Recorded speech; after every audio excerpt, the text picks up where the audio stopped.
What's going on, guys? Messi here and welcome to a brand new video. Welcome to your daily dose of transfer gossip. And today it's going to be a little bit different because I was going through the rumours and the confirmed deals, and so far there's not really been too much to cover. So instead of just doing a video like 3 or 4 rumours and maybe 1 or 2 confirmed deals, which realistically is quite pointless, and I'll save them for tomorrow's episode, we're going to go through the top 25 confirmed deals so far in the summer window of 2019. Now there's 2 different categories I'm going to base this on. The very first one is going to be the current market value on Transfermarkt. And the second one, obviously the key part to transfers, is the price paid. So very quickly, just before we get any further, if you could do all the good stuff by leaving a like rating, pressing the subscribe button if you're new, and pressing that bell notification next to it so you never miss an upload. My current schedule every day at 8 AM UK time is a new transfer related video. And finally, in the comment section below, what has been the best transfer so far? I also want to point out the order of the players from 25 to 1. Obviously the better players are being like the top 5, but the first, say, 15, they could be any order really. But the very first player to start off our countdown is going to be one that went through just a couple days ago now. That is going to be Lloyd Kelly. He's currently 20 years old, can play left back and also centre back. He's gone from Bristol City in the Championship to Bournemouth for a fee of around £13 million. There was reported interest there from Liverpool and Arsenal, but Bournemouth jumped in ahead and managed to get their man. So for first team football next season, you'd imagine he's probably been told he'll play a fair amount of football. Now, I'm not going to claim I've seen him play too much, but overall, he's coming at number 25. Number 24 is going to be Vieto. He's made the switch from Atletico Madrid to Sporting in Portugal. It's a €7.5 million fee, and last season was playing for Fulham on loan. Now overall, it wasn't a successful loan spell for him because he played 20 Premier League games, getting 1 goal and 4 assists, and played 981 minutes. And number 23 is going to an Argentine centre-back called Martinez. He joined Ajax a couple days ago, or passed an official medical, and a fee has been agreed, and he's joined from a team in Argentina. The team is called Defensa and the fee is around €7 million. His total stats on head-to-head right now actually are quite decent. A good amount of pace, okay physical, a good defending or okay defending, and some good dribbling for a centre-back. Now we move on to a player that got a team of season moments last week on FIFA Ultimate Team, and that is going to be the Swiss right back, Kevin Mbabu. Obviously on FIFA, a very, very good card, and now has joined Wolfsburg in a €9 million deal. It's from Young Boys in Switzerland, and potentially for the start of FIFA 20, he could be used quite a bit and start a Bundesliga sides. Number 21 is going to a player called Bebu. He's joined Hoffenheim from Hannover 96, and last season didn't really play too much football in the Bundesliga. In total it was 12 matches, 1,069 minutes, but he still contributed 4 goals and 3 assists. And considering they paid around €10 million for him, I'd say it's decent business and he could be a good player to watch out for next season.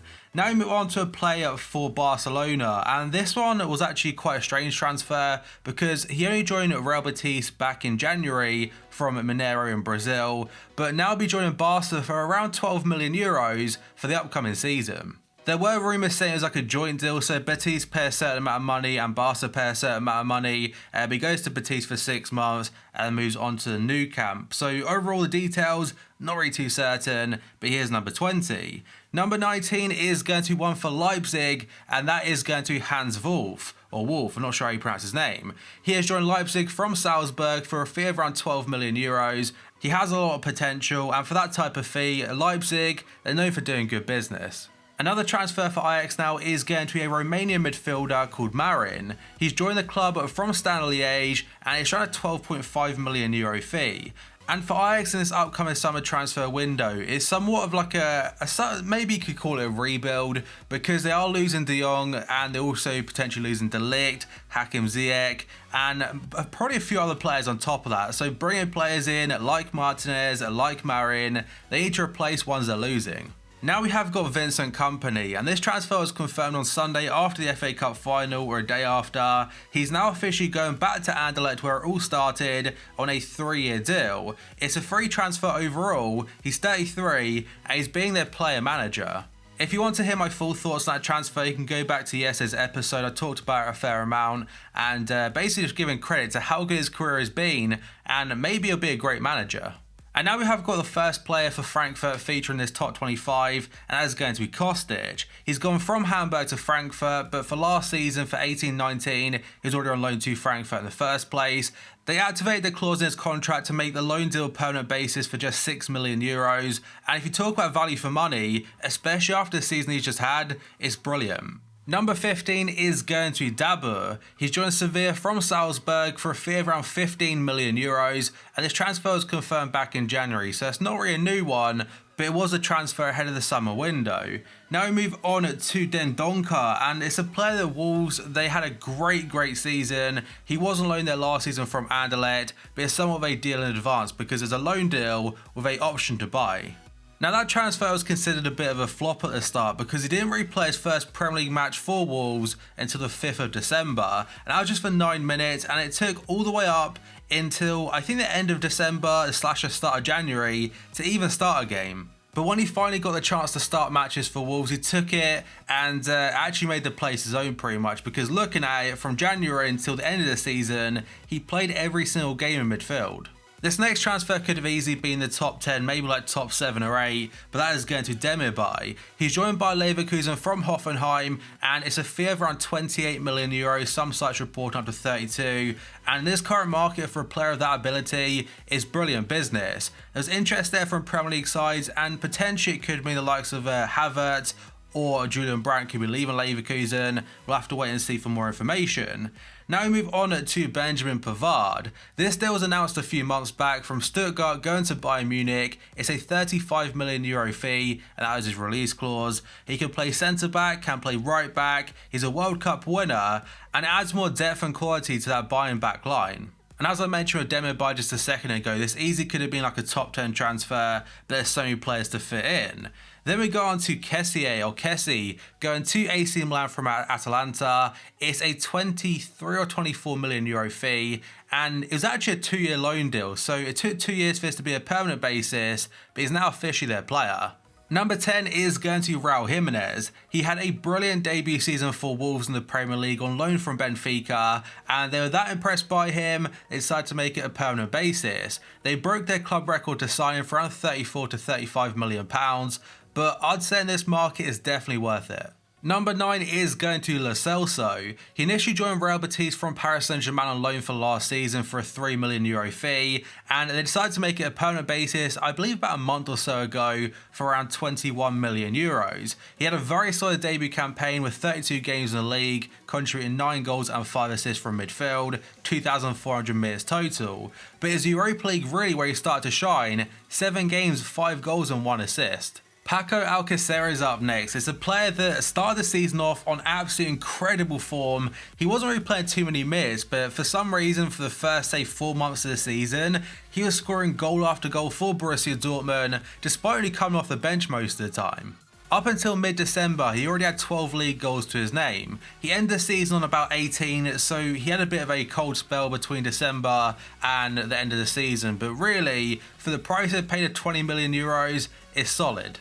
And now we have got a free transfer for Juventus, and it's starting to be something you kind of associate with them, bringing some big players in for essentially nothing, although there are high wages. We've got Aaron Ramsey making the switch from Arsenal to Juve. It's a free deal, and I think he'll do very well in Italy because he might have had some injury problems here and there for Arsenal, but his actual standard of play, he's still a very good footballer. A player that I can't say I've ever seen play live, I've seen like a few videos here and there, is going to be Rodrigo, going from Santos to Real Madrid. He's just 18 years old, but they've paid €45 million for him in advance over a year ago. I'm not sure how much football he'll be playing next season, but the fact they have brought him in for such a high fee, just like Vinicius Jr. a year ago, he ended up playing a lot of games last season, so maybe it'll be a new player release for FIFA 20, and we'll see how it goes from here. A transfer as confirmed back in January, which goes through in the summer window, is going to be Chelsea signing Borussia Dortmund's American wonder kid, Christian Pulisic. His season might not have gone to plan and he might have stagnated a little bit, but he's still got so much potential about him. Definitely has a crazy amount of brand exposure, especially for American fans, and the fee they paid for him is around £50 million. I'm going to correct myself here because it's €64 million, which converts to around £58 million, so a bit more than initially said. And like I mentioned before, his season didn't go to plan. Total games played 20, 4 goals, 3 assists. But Chelsea fans will hope that if they do somehow keep hold of Eden Hazard, he can improve their attack. And next up we have got EDER MILITAO. He's moved to Real Madrid from FC Porto after 1 year there, and they paid €50 million to get his services. He's a player with bags of potential, very versatile on top of that, because he can play centre back, left back, right back, and even at DM. And this transfer went through just a couple days after Zinedine Zidane returned to the club in the first place, so you'd assume there's been a lot of scouting there, and I'd imagine that Zidane, he must be a massive fan of him. Number 3 is going to Luka Jovic. The fee is nowhere near as high as some of the players around him, but the overall talent of the player they brought in from Benfica, the year he's had for Frankfurt, unbelievable. He's great with his left foot, his right foot, brilliant in the air, and it cost him just €7 million. And it's not just a great transfer because of the year he's had. The main reason I put him at number 3 so high up is because his potential is definitely there. But Frankfurt could be making so much money straight away because apparently he's joining Real Madrid for €60 million. Number 2 is going to be the highest fee paid so far this summer window, but he's not going to be the number 1 spot, but I'll explain that in just a moment. But that is going to a World Cup winner, a defender of top quality, Lucas Hernandez. He's going from Atletico Madrid to Bayern Munich, and the total fee is €80 million or £72 million. It makes him the second most expensive defender of all time. He can play left back, can play centre back, and he's a player they had to activate his release clause to get. A very good player for FIFA 20 squads because he's very pacey centre back, but he could also be a left back, not too sure what position he'll be. And the player at number 1 for me, the best transfer so far in the summer transfer window, is going to be Frenkie de Jong. He's going from Ajax to FC Barcelona, and it's a €75 million fee.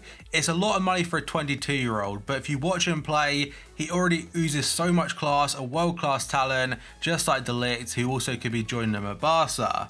For FIFA, I imagine he'll get a massive upgrade for FIFA 20, probably like an 84 rated player or whatnot. And he's just so good on the ball. His dribbling ability, go back to that Champions League game against Real Madrid, where he lacroquetted it past Modric. It shows how confident he is and how much he believes in his own ability. So that, guys, is going to be it for this video. My top 25 transfers so far this summer window, and potentially in like a month or two's time, I might do a part 2. So if you could do that good stuff by leaving a like rating, press the subscribe button if you're new, and dropping a comment down below what has been the best transfer so far in your opinion. Let me know down below. So thank you for watching this video, and I'll see you next time.